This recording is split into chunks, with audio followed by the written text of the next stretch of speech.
ஒரு குரங்கு காட்டை விட்டு வெளியே வந்து ஒரு மனிதரின் வீட்டில் வாழத் தொடங்கியது.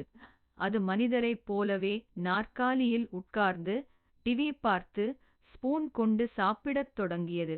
சில நாட்கள் எல்லாம் நன்றாக போய்க் கொண்டிருந்தது. ஆனால் வேலை செய்ய வேண்டும், வீட்டை சுத்தம் செய்ய வேண்டும், பொறுப்புகள் எல்லாம் வந்தபோது குரங்கு சோர்ந்து போய், இப்படி மனிதர்களைப் போல வாழ்வது எளிதல்ல, பொறுப்பே மிக முக்கியம், பாகுபாடு என்று உணர்ந்தது. அதற்குப் பிறகு குரங்கு மீண்டும் காட்டுக்குச் சென்று ஒவ்வொருவருக்கும் அவரவர் இயல்பு வாழ்க்கை சிறந்தது என்று